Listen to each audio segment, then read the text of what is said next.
வாழ்க வளமுடன். அஸ்ட்ராலஜி ஜோதிடம் அப்படிங்கிறது ஒரு வான சாஸ்திரம். வானத்தில் உள்ள கிரகங்களினுடைய அடிப்படையை வச்சு தான் நம்ம ஜோதிடங்கள் கணிக்கப்படுகிறது. அந்த வகையில் பார்த்தீங்கன்னா யூடியூப்பில் பார்த்தீங்கன்னா நிறைய வரும். அதே மாதிரி தெரிஞ்சு போன ரெக்கார்டு மாதிரி அதே சொல்லிட்டு இருப்பாங்க. இந்த வருஷம் எனக்கு எப்படி இருக்கும் அப்படிங்கிற ஒரு கேள்வி எல்லாத்துக்குமே வரும். இந்த ஆண்டு எனக்கு எப்படி இருக்கும் அப்படின்னு பார்த்தீங்கன்னா ஜோசியத்தில் பார்த்தீங்கன்னா ஒரு 12 கட்டங்கள் இருக்கும். லக்னம் அப்படிங்கிறது 1, 12, அடுத்து 13, 14, 15, 16, 17, 18, 19, 20 இப்படி வந்துக்கிட்டே இருக்கும். ஒருத்தருக்கு 50 வயசு அப்படின்னா 4, 12, 48 முடிஞ்சு லக்னம் 49, அதுக்கு அடுத்த உள்ள இடம் 2வது இடம், 2வது பாவகம். அப்போ ஒருத்தருக்கு 50 வயசில் ஒருத்தருக்கு என்ன நடக்கும்னு கேட்டிங்க அப்படின்னா, அந்த 2வது கட்டம் ஜோதிட ரீதியாக தனம்னா பணம், வாக்கு, நாம் பேசக்கூடியது, குடும்பத்தினுடைய சூழ்நிலை, இந்த மாதிரி சில அடிப்படையான விஷயங்களை எல்லாமே அது குறிப்பிடும். குடும்பத்தில் ஒரு புதிய வரவு, இது எல்லாமே குறிப்பிடும். அந்த வகையில் இந்த 50 வயசில் 2வது பாகம் நடைமுறைக்கு வர்றப்ப பார்த்தீங்கன்னா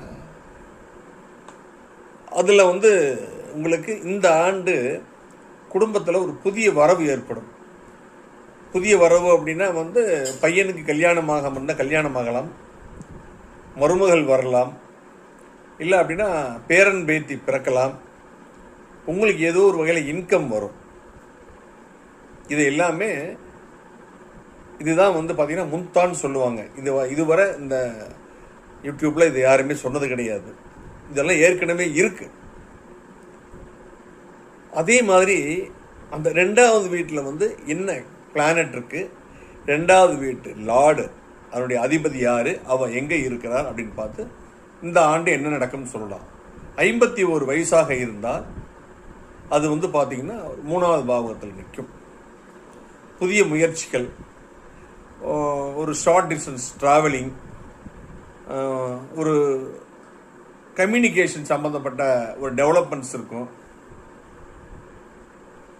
இந்த குழந்தைகளுடைய பேரம்பேத்தியரோட அந்த பேசிக் எஜுகேஷன்லாம் குறிக்கும்.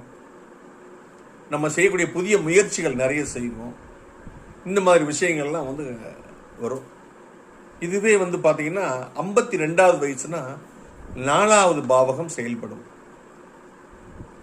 4வது பாவகம் செயல்படுறப்ப பார்த்தீங்கன்னா இந்த ஆண்டு சில இழப்புகள், சில கெட்ட விஷயங்கள்லாம் ஏற்படக்கூடிய வாய்ப்புகள்லாம் ஏற்படும்.